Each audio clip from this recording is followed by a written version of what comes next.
PWC Veena വിജയന്റെയും relationship എല്ലാവർക്കും അറിയാന്നുള്ളതാണ്. സ്വപ്ന സുരേഷ് പറഞ്ഞത് മുഴുവൻ ശരിയാണെന്ന് തെളിയാണ്.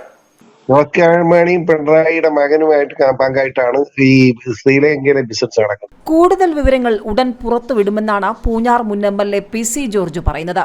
PC ജോർജിന്റെ മകൻ ഷോൺ ജോർജ് ഇപ്പോൾ അതിശക്തമായി രംഗത്തിറങ്ങിയിരിക്കുകയാണ്. മാത്രമല്ല, ഷോൺ ജോർജ് പറഞ്ഞ പ്രധാനപ്പെട്ട ഒരു കാര്യമാണ് കേരളം ഇപ്പോൾ ചർച്ച ചെയ്യുന്നത്. മറ്റൊരാൾ നൽകിയ വിവരങ്ങളാണെന്നും അന്വേഷണത്തിന് ഗുണകരമാകുമെന്ന് കരുതിയതിനാലാണ് അധികൃതർക്ക് സമർപ്പിക്കുന്നതെന്നും പറഞ്ഞുകൊണ്ട് ഷോൺ ജോർജ് വീണ വിജയനുമായി ബന്ധപ്പെട്ടുള്ള കൂടുതൽ വിവരങ്ങൾ ഇപ്പോൾ പുറത്തുവിടുകയാണ്. അധികം വൈകാതെ കൂടുതൽ വിവരങ്ങൾ പുറത്തുവരുമെന്ന് PC ജോർജും മറ്റൊരാൾ നൽകിയ വിവരങ്ങളാണെന്ന് ഷോൺ ജോർജും പറയുമ്പോൾ ആരോ പിണറായിക്കും മകൾക്കുമെതിരെ കൃത്യമായി പടയൊരുക്കം നടത്തുന്നുണ്ട്. നിർണായകമായ വിവരങ്ങൾ CPM-നെതിരെ, പിണറായിക്കെതിരെ, വീണ വിജയനെതിരെ നൽകണമെങ്കിൽ ഏതോ വമ്പൻ സ്രാവ് മറഞ്ഞിരിക്കുന്നുണ്ട്. കളികൾ ഇനി ശരിക്കും തുടങ്ങാനിരിക്കുന്നതേ ഉള്ളൂ എന്ന് വ്യക്തം. അത് പിണറായി വിജയന്റെ സ്വത്തിന്റെ കണക്കൊന്നും ആർക്കും അറിയില്ല.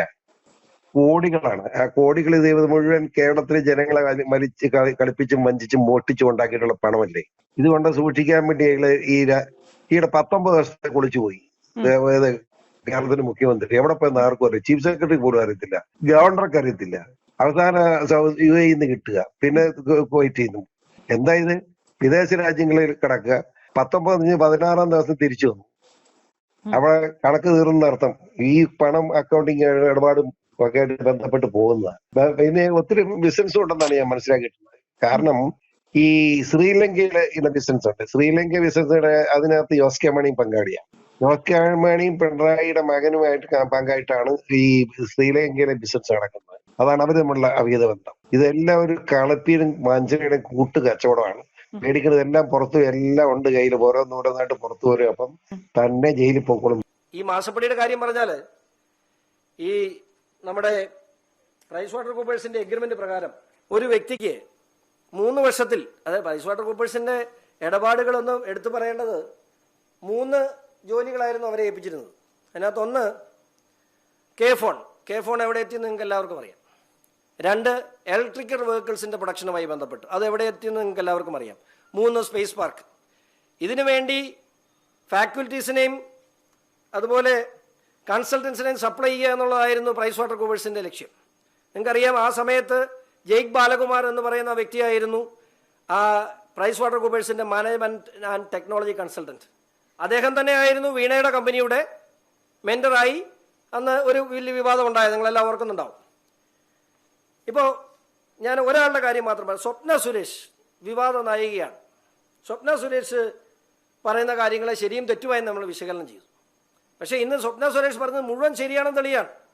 പ്രൈസ് വാട്ടർ കൂപ്പേഴ്സിന്റെ ഇടപാടിൽ പണം വീണ വിജയന്റെ എക്സാലോജി കമ്പനി കൈപ്പറ്റിയിട്ടുണ്ടെങ്കിൽ സ്വപ്ന സുരേഷ് പറഞ്ഞത് മുഴുവൻ സത്യമാണ്. SNC ലാവൽ കമ്പനിയിൽ നിന്നും ഈ അക്കൗണ്ടിലേക്ക് പണം വന്നിട്ടുണ്ട്. Price Waterhouse Coopers PWC ഈ കമ്പനിയിൽ നിന്നും വളരെ വലിയ തുക വന്നിട്ടുണ്ട്.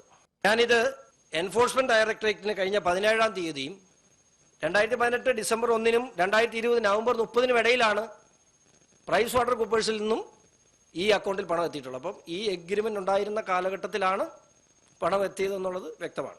Let me ask you something. ഞാൻ സ്പേസ് പാർക്കിൽ ജോയിൻ ചെയ്തു. എല്ലാവരും ആക്ഷേപിക്കുന്നുണ്ട്, 10 വരെ പഠിച്ചില്ല, അവിടെ പഠിച്ചില്ല, ഇവിടെ പഠിച്ചില്ല എന്ന്. How can they give me a job? Who gave me the job? Who was responsible? PWC Veena വിജയന്റെയും റിലേഷൻഷിപ്പ് എല്ലാവർക്കും അറിയാന്നുള്ളതാണ്.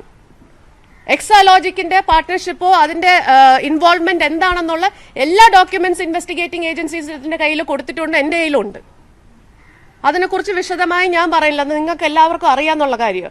എന്നിട്ട് എന്താണ് സംഭവിച്ചത്? PWC കൊണ്ട് എന്നെ ജോലിക്ക് എടുപ്പിച്ചതിന് ശേഷം എനിക്കെതിരെ തന്നെ കന്റോൺമെന്റിൽ കേസ് കൊടുത്തു. All this is done by who? ചുമ്മാ ഒരു വ്യക്തിയെ, വീട്ടിലിരിക്കുന്ന ഒരു വ്യക്തിയെ നമുക്ക് ആർക്കും പറയാൻ പറ്റത്തില്ല. സ്കേപ്പ് ഗോട്ട് ആയിരുന്നത് ശിവശങ്കർ സ്പ്രിംഗ്ലർ കേസിൽ. അതെങ്ങനെയോ തലയൂരി പോയപ്പോഴത്തേക്കും I became the scape got.